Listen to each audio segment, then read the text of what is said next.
Cut this bit out. Where do we want? You're just taking a note. Did you just give a note to yourself? Yeah. To cut it out? Oh, Yeah. That's great.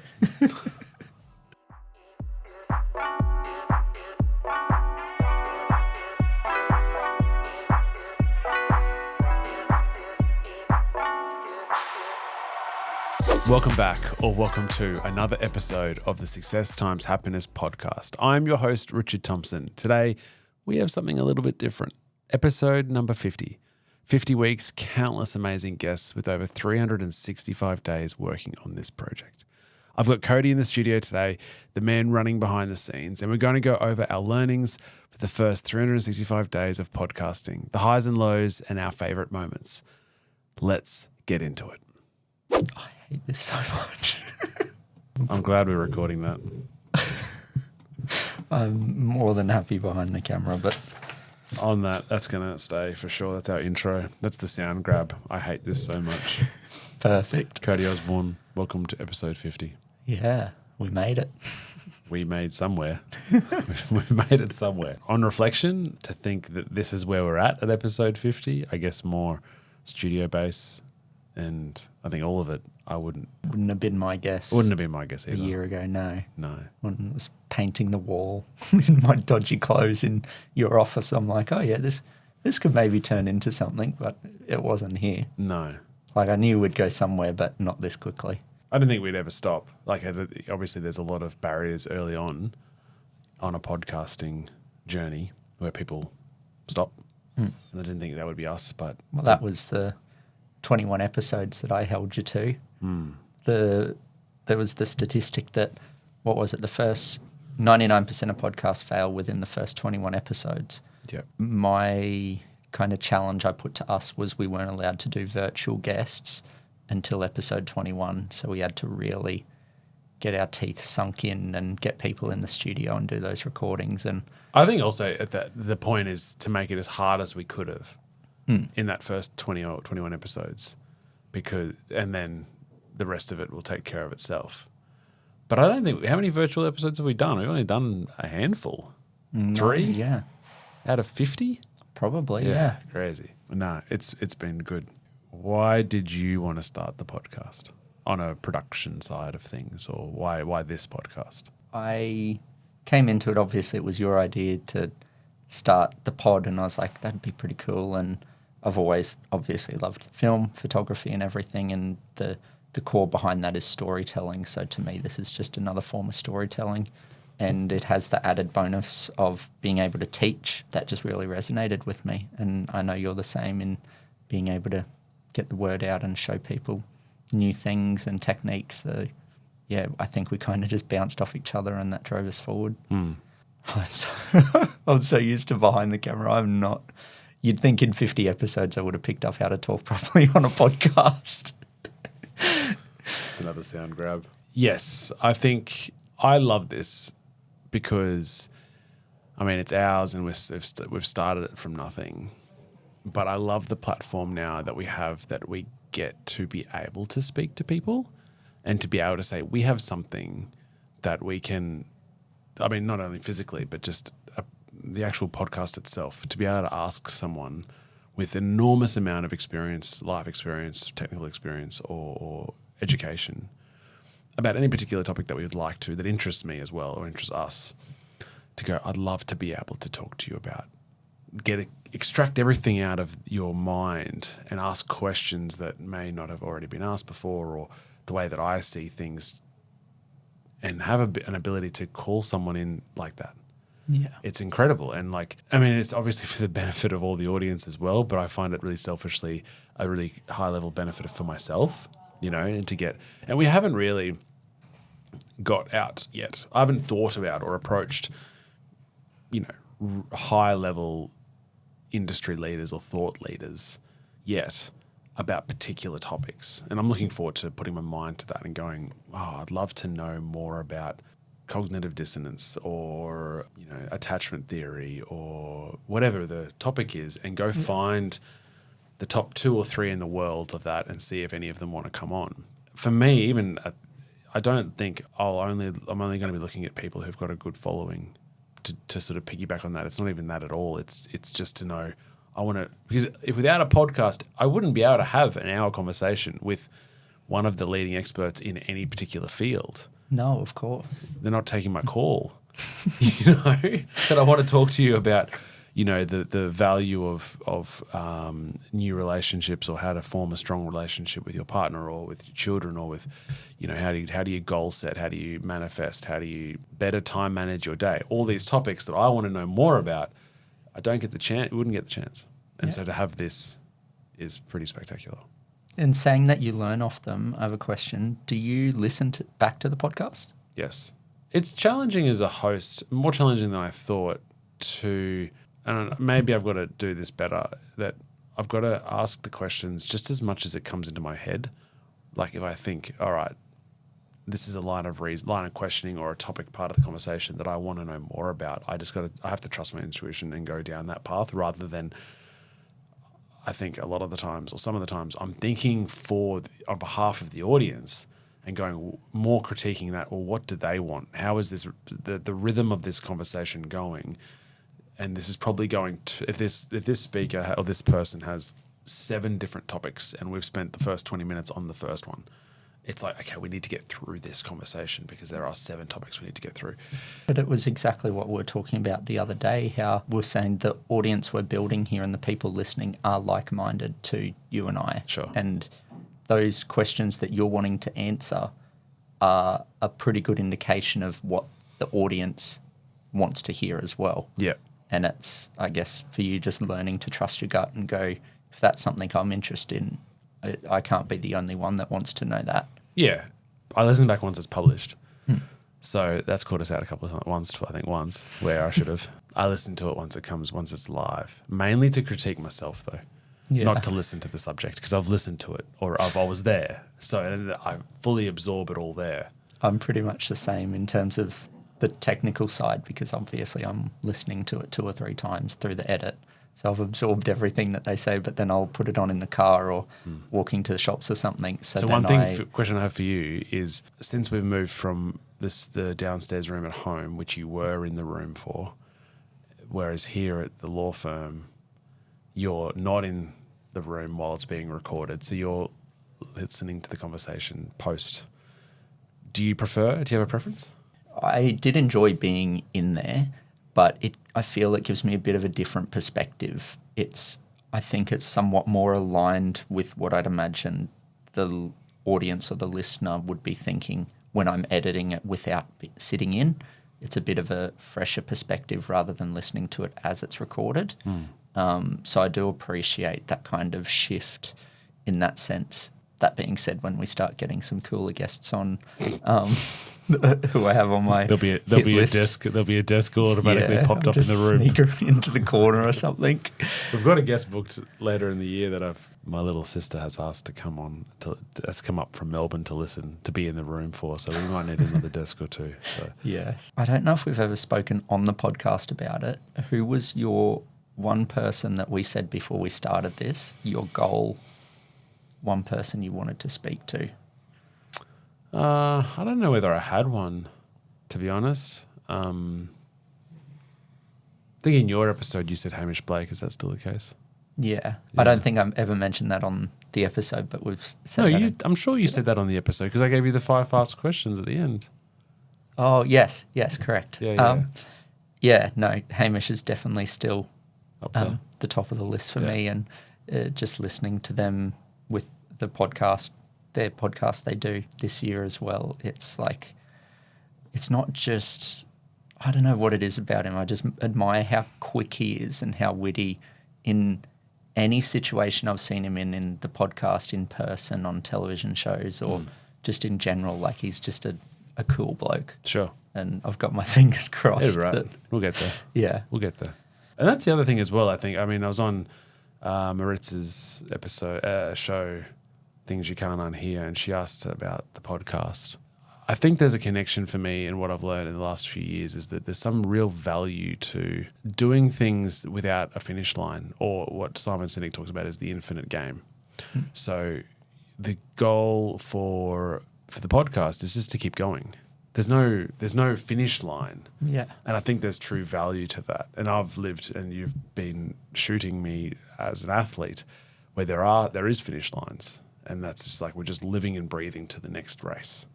And so it's so refreshing and really, really invigorating to have vocations and careers where it's just and then obviously on a much larger level in the law firm, the job isn't that we don't never win. No. We just continue the game. That's one of the reoccurring motifs I've noticed on the episodes that a lot of the guests have kind of aligned with, is that looking for that next mountain. You're getting to the top and there's still the peak ahead of you. It's never looking back. And that really resonates with me.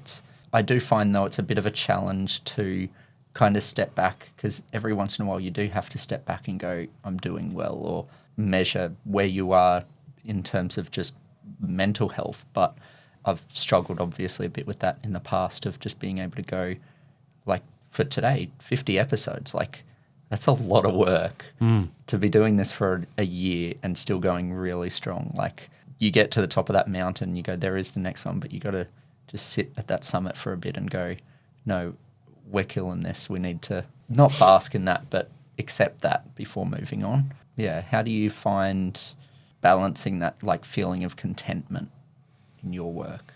I think I very rarely look back, ever. And obviously for the inner circle know how far I guess personally I've come in 12, 18 months. Even 2.5 years, really. But I think if your trajectory, if you know you're going the right path, let's say, then that's enough for me to go, yeah.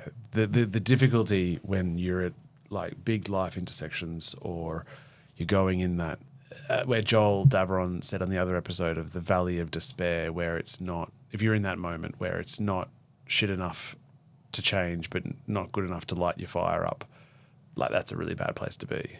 Yeah. Sort of a quagmire in life. But I think if I know I'm heading in the right direction, then that's enough to fulfill me. I don't care for, like I said in relation to the podcast, it's not, and I guess people finish before their 21st episode because they're trying to win something.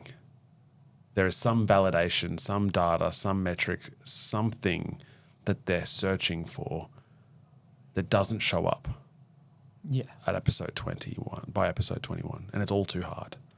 And I think, whereas if you have an infinite mindset of going, well, we're going to be doing this for the next, like this, there is no end to this. We're just going to continue doing it because we've set that this is the way we want to go ahead on this journey.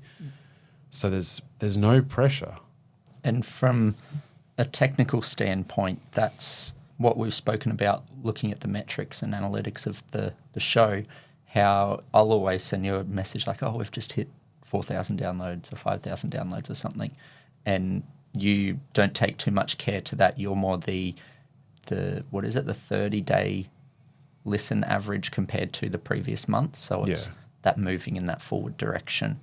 And that's probably more curious for me to understand the power of consistency, the power of compounding of effort, which is the same as the compound interest effect. So you work 10% harder, then you're at 110%, and then you work 10% harder than that, then it's the 10% on the 110, not on the 100.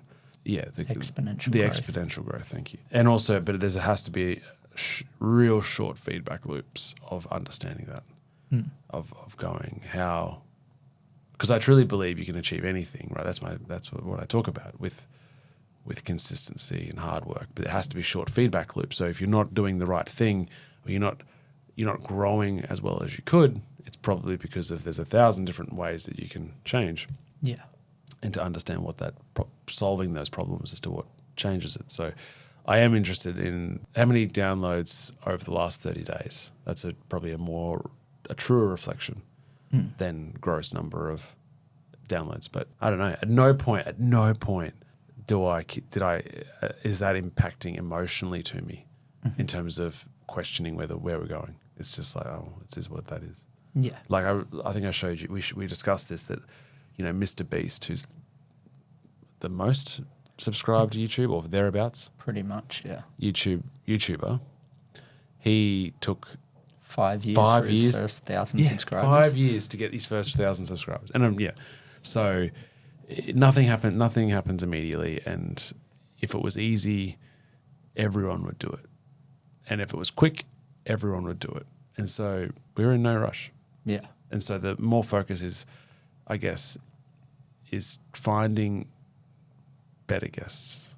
It's that continual improvement, right? It's trying to find better guests that sort of fill up our knowledge cup and our awareness cup to make us better people. It's understanding those short feedback loops in terms of production, in terms of my ability to ask questions better, to hold a conversation better, to be able to talk better. Less arms. and get it out there better, I guess. So it's a work in progress, but it always will be, right? Yeah. It always will be. No, for sure. I mean, we've only just got the sign in. Yes, there's an amazing illuminated logo behind my head, lighting up Cody's eyes.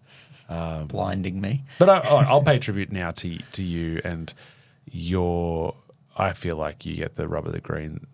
Well, I get the rub of the green. I don't know how that term works, actually. I don't know what that even means. Right, good. I think you get the raw end of the stick, let's call it, in terms of time to edit and production. I know that's your jam, but God, I'd hate to do that. Not always. I'd hate to do that compared to being able to sit in front and live and have a conversation, because that shit lights me up. I love it. Yeah. So, and as the sound grab of this episode showed, you're not a huge fan of that. No. But I'm the same in the sense that I'm slowly moving away from perfectionism and going for as long as it's better than last episode. So I just make little mental notes and things of things that happen within an episode in terms of technical things, as well as how the questions are asked and so on. And then as long as we address one of those in the next episode, that's a forward direction.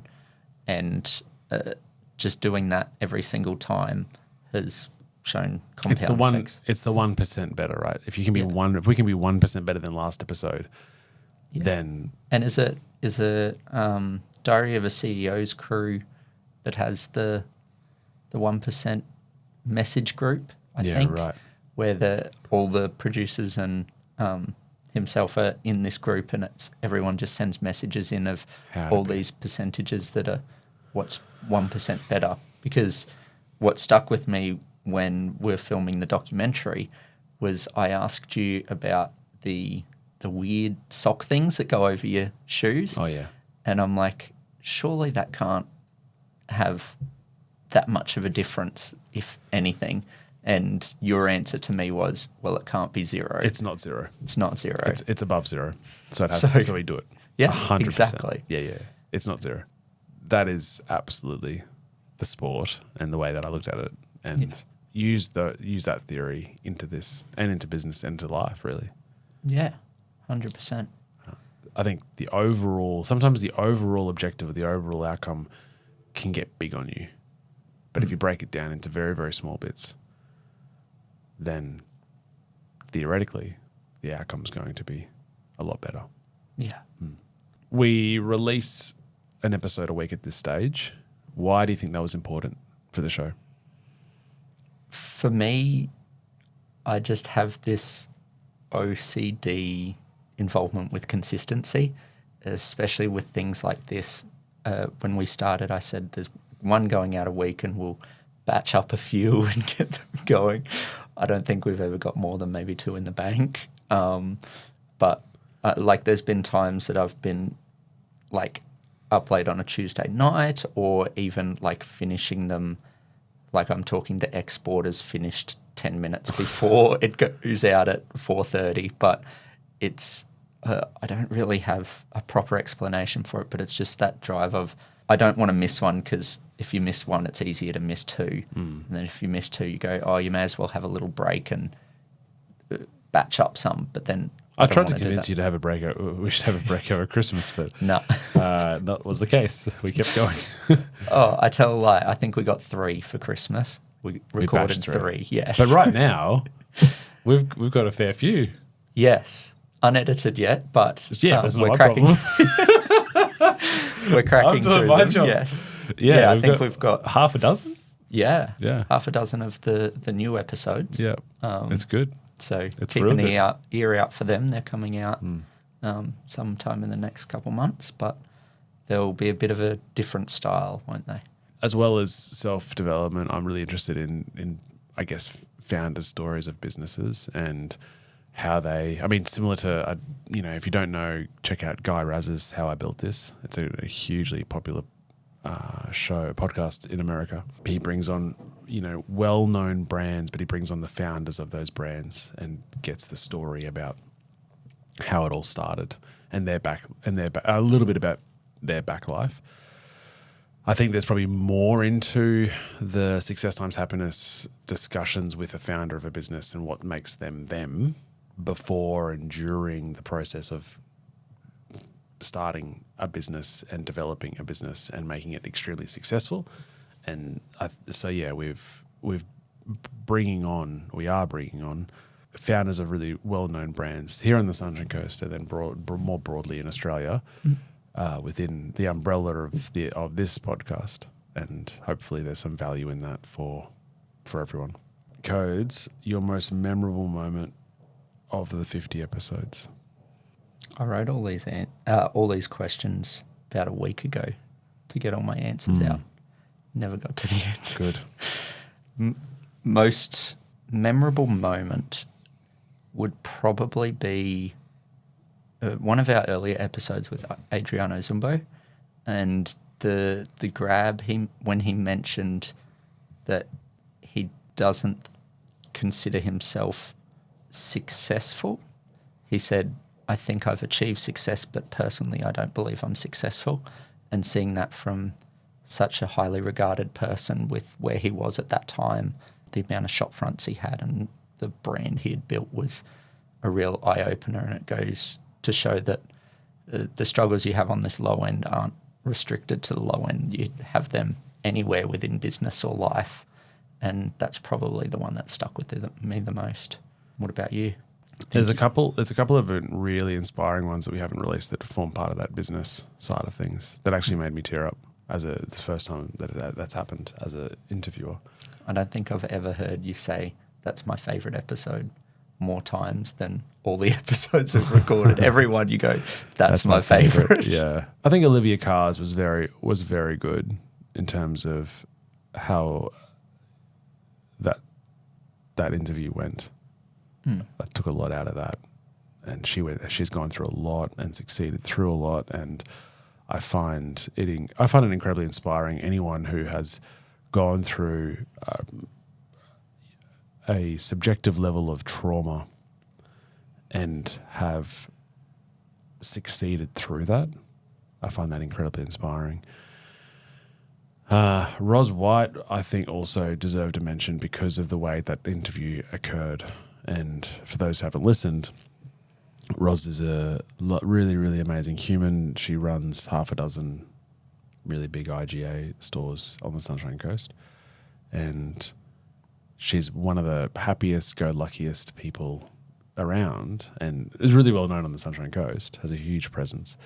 And so we had this interview with her at home, and it was the Ros that I knew, and she was smiling and happy, and then we finished, and I knew that the last 5 or 6 years was really hard for her because she lost 2 of her siblings and her mother, and I didn't want to press too hard or at all, really. I let her. We broached the topic of family, and she didn't give any indication that she wanted to go down that path, which I sort of give that sort of leash to the guest always. I'll go over to topic, and then if they sort of snap it back to the line of the topic at hand or away from that topic, then you go, okay, I can. That's your answer, yeah. I'm not going harder than that. But yeah, and then after so she didn't go into that at all in the main episode, and then she was able to.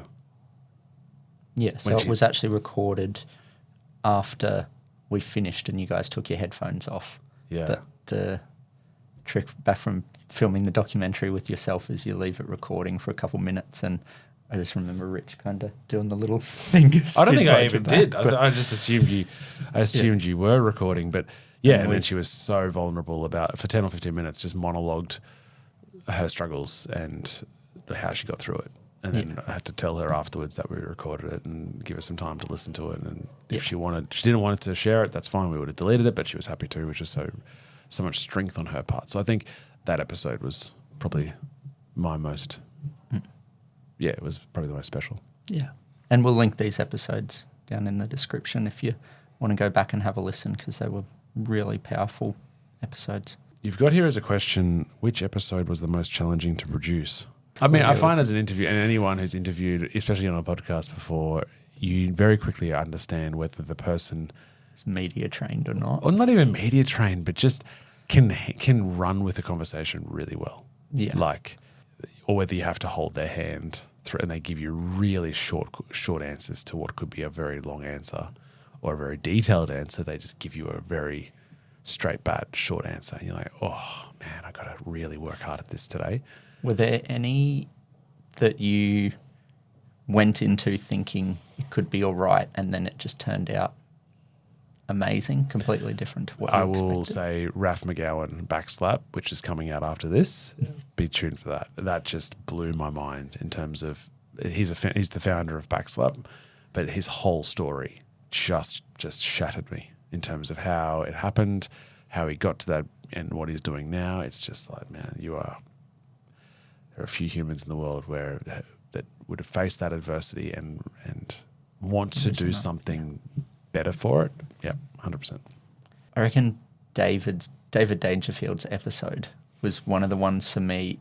You'd obviously met him beforehand for a quick coffee, but I hadn't met him before, didn't have a whole lot of information on him, and when he came in, I just expected it to be like an episode to meet our 21 there, and then it'd be that, and oh my, he blew me away with David is incredible. And the beauty of this vehicle, right, is that now I literally message him every other week, and we've caught up for coffee since, and twice, and his view of the world, and he's an amazing guy. And really is. I remember Pep, who's been on the show as well, and Pep's episode was incredible too. He was like, oh, you should go see David about the idea of getting him on the pod. He runs it, I knew the charity, I knew Compass, but he runs Compass really well, and you should get him on.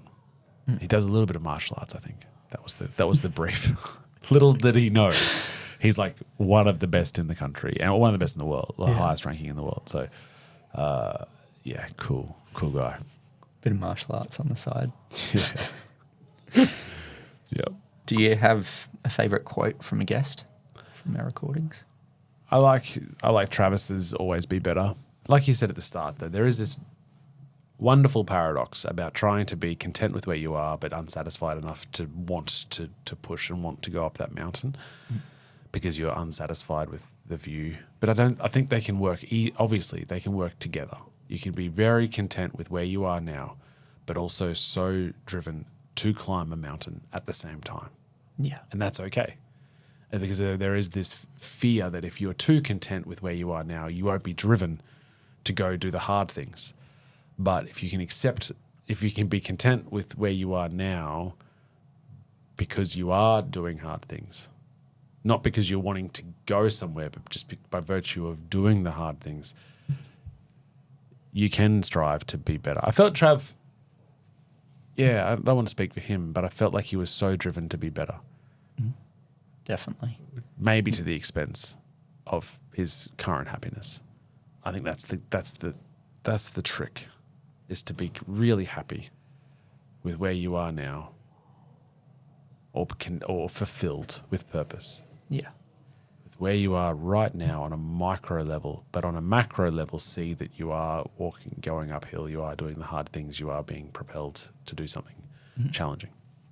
And it's like we were talking about the other day. It's like wanting to be on holidays all the time, but then when you get to a holiday, you find you seek that purpose, that drive. So hanging out on a beach or going out in the bush will only last so long. Yeah. It's actually that 9 to 5 or that job, whatever project you're working on that drives you. And I remember your inspiration from a couple of weeks ago for our weekly team meeting was finding the little things in your average day, that it's not living for the weekend, it's having the dinner with the family that night, or something interesting you're doing with work.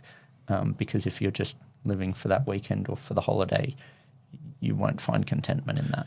It's an interesting, I find the whole thing really interesting in the sense that there's this desire to, or somewhat the ideology of creating a life that's the beer commercial, just holidaying on the beach. That's the goal. That's success. But it's crap, right? Yeah. There's so quickly a diminishing return of value being in there. And it's fun, it's enjoyable for the first week or two, if anyone can attest to that, when they take their family to the beach, holiday, they're like, this is really good, but after the 3 weeks in Bali, you'll want to come home. You're like, God, there's only so many Mai Tais you can consume. Yeah, we had that a few years ago when I was having a holiday with the family at Woodgate, just to the beach there, and we'd always gone for a week each year. And then one year we went, let's go for 2 weeks. And then by 9 or 10 days, we're like, never again. This was a mistake. Yeah, but then there's that Mexican fisherman fable that I referenced, I don't know, must have been in the first 12 episodes, where, an investment banker goes to Mexico and sees the fisherman, and you look it up in Google. But the premises of that story is, why are you working so hard when the value is right in front of you, when you could do it straight away? So the investment banker is trying to do all this hard work in business to set him up for the to future, retire, to do what the fisherman's doing now. Exactly. And that goes in line with, in my 20s and early 30s, I was so focused on the FIRE movement, which is the financially independent retire early movement, which is huge.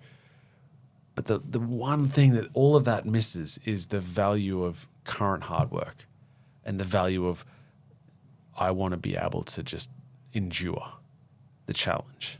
As long as it's pointed in the right direction, as long as you're going in the right way, then any sort of hurdle, any sort of challenge or discomfort is just like reassurance, or it's just like, yeah, that's fine.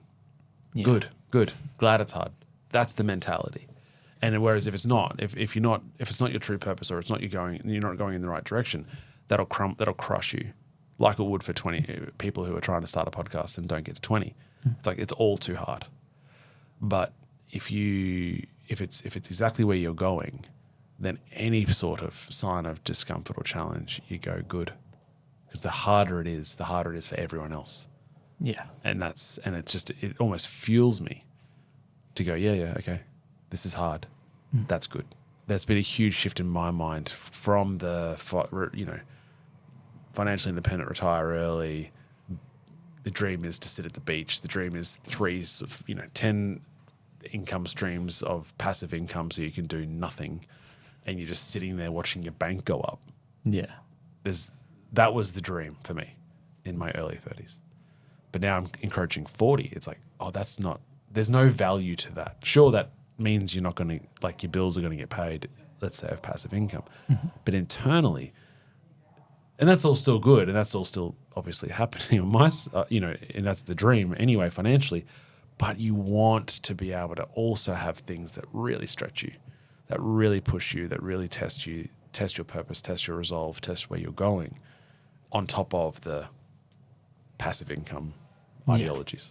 So I think that's a huge shift in my mind, which summarizes this journey on the podcast as well. Yeah. The Fast 5 questions, I was thinking about changing it a little bit. Mm-hmm. And I haven't even brought this up to you yet. And we'll run it. Just one of them.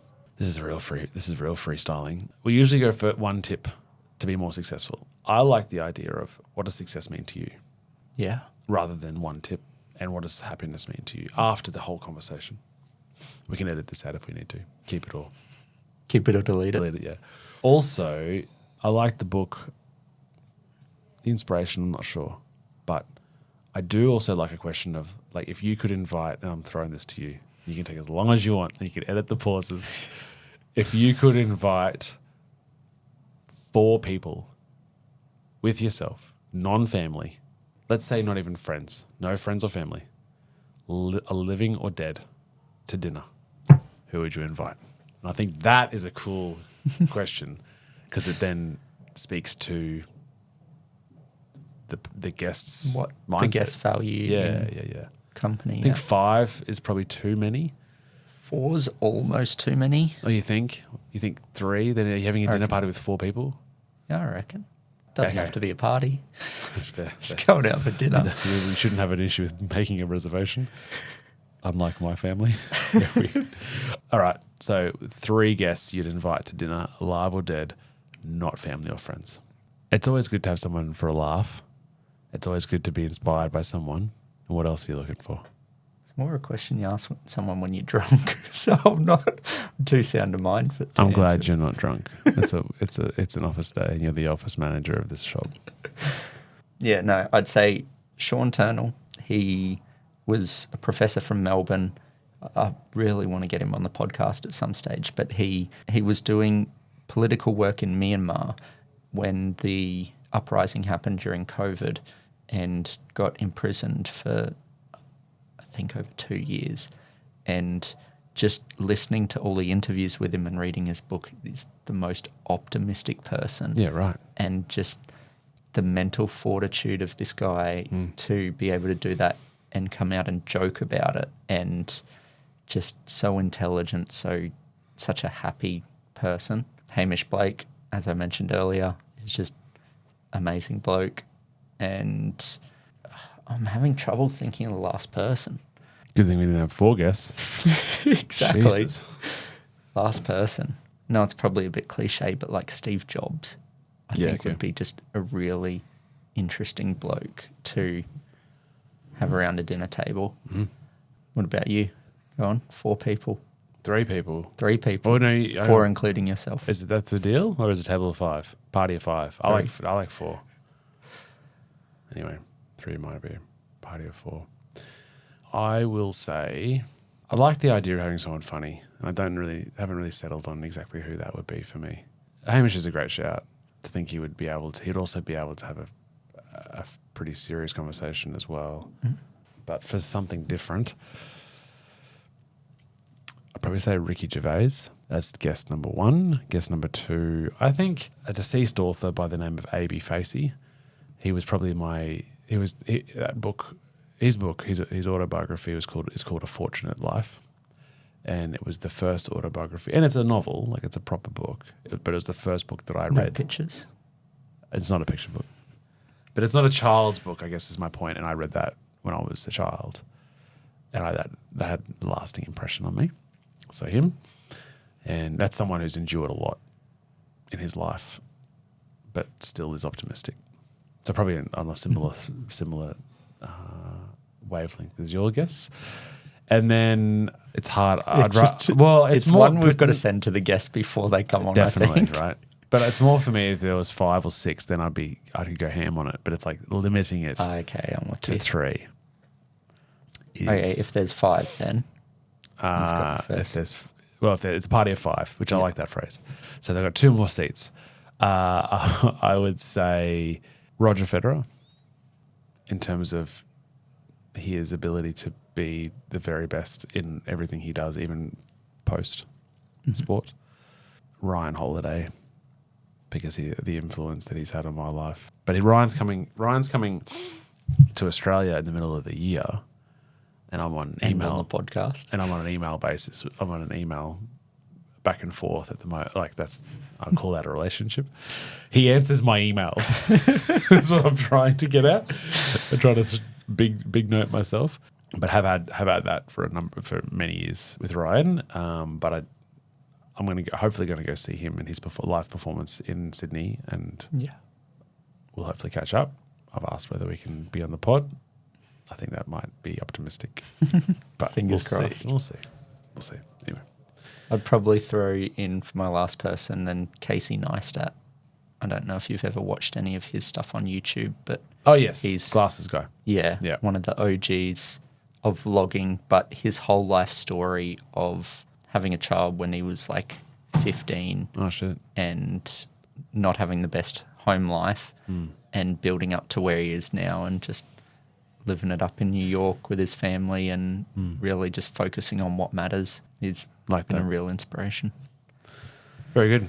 What advice would you give to someone just starting their own podcast based on your experiences so far, Cody Osborne? Consistency. If I were to do this again, I probably would have batched a few to start, like maybe got Nah, 4 who or does 5 that? to go. I like being organised. I but reckon everyone does that, though. I reckon everyone batches 4 or 5 when they start a podcast, and then they realize how challenging it is to do weekly. We just fast forwarded that and just made it really challenging to do uni Yes. edits. I agree with I say the batching, but I agree with once you start, don't stop. Keep it going. If you're going to take a break because they can be important, but set yourself that timeline. Like go, okay, off air for 2 weeks, get stuff sorted. One thing I And think that was you're really cool that we did, I thought, or very instrumental, was to go, okay, consistency wins here. We almost planned how we would fail. We sat down and said, what are the pitfalls here that's going to make it unstuck, Yeah. and then solve those before Before we- they become major problems. so we contemplate them. Yeah. How do we solve that? And I think that was valuable. Yeah. It's not everything's going to be It's like rainbows like and starting a perfect. relationship and going, well, how can this stop? And then let's sort that out now. Let's solve as best as we can. Yeah. At least contemplate those issues so that when they arise, we know how to play. We know what to do when those issues arise. So it's great. Well, episode 50. On to 100. On to 100. I love the idea of doing 2 a week. I love the idea of it too. The idea of it is amazing. Yeah, the idea of it is good. And I think once the law firm, I don't want that to be like I don't know whether the law firm will ever settle down. It's hard work. No. Next mountain. Next mountain, summit. for sure. Simultaneous mountain. But yeah, 1 a week is probably okay for now. Well, I'd love to be at 2 a week by mid this year. Oh, so Which is coming up by pretty episode 100, we'll be on 2 a week then. Have to be, by virtue of math. When we recap, you and I sit down on episode 100, we will be at 2 a week. Yeah. All right. Grayer hairs. I don't know about that. Bigger bags You'll under finally your turn eyes. 18. I'll be 110. No, it'll be good. Let's keep going. Thank you for your help. Thank you. Well, that was another episode of the Success Times Happiness podcast. Thank you so much for joining us. I'm sure you can hear it in our voices, how passionate we are. We absolutely love what we're building here. We're in no rush. We're going to be doing this for years ahead, and we certainly couldn't do it without you listening. If you are loving the podcast, please let us know. Leave a review as well, wherever you listen. We have some truly incredible guests lined up over the next 12 months, and these reviews are integral in helping us get the word out there. It spreads the message, and so that we can all learn from these industry leaders. In the meantime, if you know someone wanting to start their own pod, please let them know about our show. It means everything. Until next time, peace.